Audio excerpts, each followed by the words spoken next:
갖고 태어난 유전자에 의해서 이 사람의 건강과 질병이 결정되느냐? 그렇지 않다는 거죠. 그 유전자가 병을 발현시킬 수 있는 스위치가 켜져야 돼요. 유전자의 스위치를 꺼주는 것이 뭐냐? 그게 바로 슈퍼푸드입니다. 저를 포함한 우리나라에 있는 모든 의사들의 라이센스는 MD입니다. MD가 뭐냐면 메디컬 닥터의 약자예요.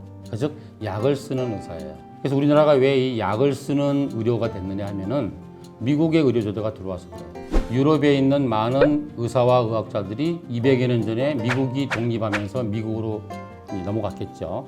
그래서 미국의 제약 산업이 발전하면서 큰 제약회사 세 군데가 컨소시엄을 만들어서 국가대학을 만듭니다.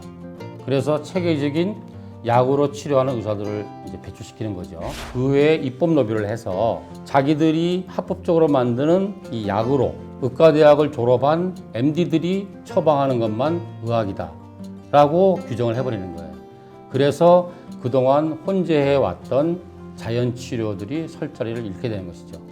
그러한 의료 시스템을 100여 년 전에 우리나라가 받아들이므로 우리나라는 아직까지도 약으로만 수술만 치료하는 그걸 정통의학이라고 합니다.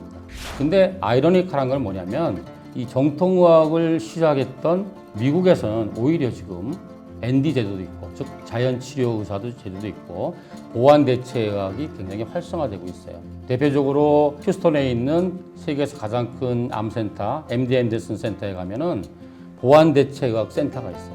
그래서 전 세계 의료인들을 교육시키고 있습니다. 근데 우리나라는 아직까지도 약으로만 치료하는 거죠. 이거는 또 우리나라의 독특한 의료 시스템 때문에 그런 면이 있습니다. 이번에 코로나 사태를 봐서도 알겠지만 우리나라의 의료 시스템은 전 세계에서 가장 잘 되어 있습니다. 그 첫 번째가 뭐냐면 전 국민을 의료보험을 해주는 나라는 우리나라밖에 없어요. 그리고 이 의사들의 수준이나 의료기술은 세계 탑 수준입니다. 그래서 이 많은 이 의료비를 국가에서 상당 부분을 책임지기 때문에 우리나라 의료 시스템은 포저티브 시스템이라고 하는데 그게 뭐냐면 고혈압, 당뇨 이렇게 병명을 치면은 의사가 처방할 수 있는 치료할 수 있는 치료 종류를 법으로 정해놨어요. 근데 유럽은 반대입니다. 네거티브 시스템이에요. 그 말은 무슨 말이냐? 당신이 의사인데 당신이 지식과 양심에 따라서 모든 치료를 다 할 수 있으나 요 정도는 하지 마라. 이렇게 되는 거죠. 그래서 예를 들어서 당뇨 환자가 우리나라의 병원에 가면은 그냥 거두절미하고 당뇨약 처방합니다. 어르신 술 좀 줄이시고 운동 좀 하고 살 좀 빼세요. 그리고 당뇨약 주고 6개월 후에 오세요. 그렇게 되는 거죠. 외래에서 이제 연세 드신 분들이 오면 제가 여쭤봐요. 어르신 혈압이나 당뇨 있으세요? 그러면 소시적에 있었는데 지금 다 났어요. 아 그러세요? 그럼 지금 먹고 있는 약은 뭐예요? 그러면 혈압이나 당뇨약 먹고 있죠? 그래요. 이게 정말 웃기는 얘기죠. 고혈압약을 10년 먹으면 고혈압이 낫는 게 아니라 고혈압약이 처음에 한 알 먹다가 두 알, 세 알로 늘어나 있고 고혈압약만 먹다가 고지혈증 약 먹고 뇌혈관 약 먹고 심장 약 먹고 약이 자꾸 늘어요. 이 노인요양병원에 입원해 계신 그 어르신들 보면은 약이 한 보틀이에요. 저 같은 경우는 저희 병원에 오는 환자들을 약을 줄이는 것부터 시작합니다. 약이 병을 일으키기 때문에 그래요.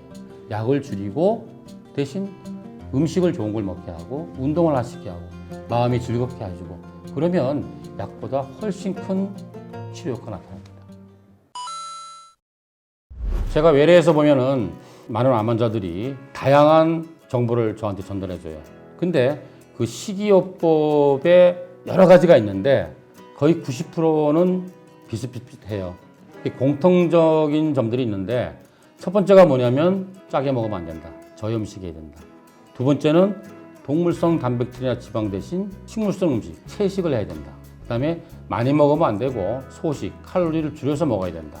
그리고 요즘 한참 또 핫 이슈가 뭐냐면 혈당 피크 없는 음식, 탄수화물을 줄여서 혈당이 안 올라가게 해야 된다. 뭐 이런 것들이 공통적인 얘기인데 제암거순 식이요법이 바로 저염 야채식인 거죠.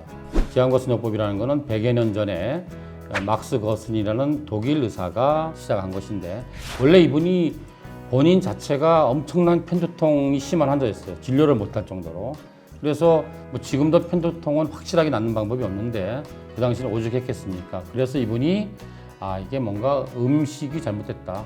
해독을 하고 음식으로 치료해보자. 그래서 저염 야채식을 시작했는데 이게 딱 잘 듣는 거예요. 독일에 있는 많은 편두통 환자를 치료하던 중에 아프리카에서 의료봉사를 하던 슈바이츠 박사가 자기가 당뇨가 걸리고 그 부인이 결핵에 걸린 거예요. 그 예전에는 결핵 치료약이 없었어요. 그래서 옛날에는 폐병이라고 그랬잖아요. 그건 죽는 병이에요. 거슨 박사가 슈바이츠 박사의 부탁을 듣고 이 거슨 식이요법을 두 사람한테 했더니 당뇨와 결핵이 나은 거예요. 그래서 이분이 일약 세계적인 스타가 된 겁니다. 그래서 거슨 박사가 이제 미국으로 이사를 가요. 뉴욕에다가 결핵 치료 센터를 만들어서 자기가 고안한 저염 야채식을 기본으로 하는 식이요법으로 많은 결핵 환자를 이제 치료합니다.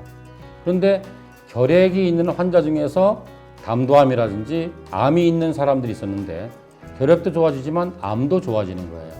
그래서 거슨요법을 편두통에서 결핵에서 암으로, 그리고 실제로 제가 임상에서 해봐도 제일 효과가 빨리 나타나는 질환은 뭐냐면 심혈관 질환입니다. 심장 질환이나 고혈압, 고지혈증 이런 것들이고, 그다음에 당뇨 같은 대사증후군, 피부 질환, 아토피 같은 게 굉장히 좋아져요. 지금은 전 세계적으로 여러 가지 난치병을 식이요법으로 치료하는 기본 모델이 거슨 식이요법이다, 이렇게 말씀드릴 수 있습니다.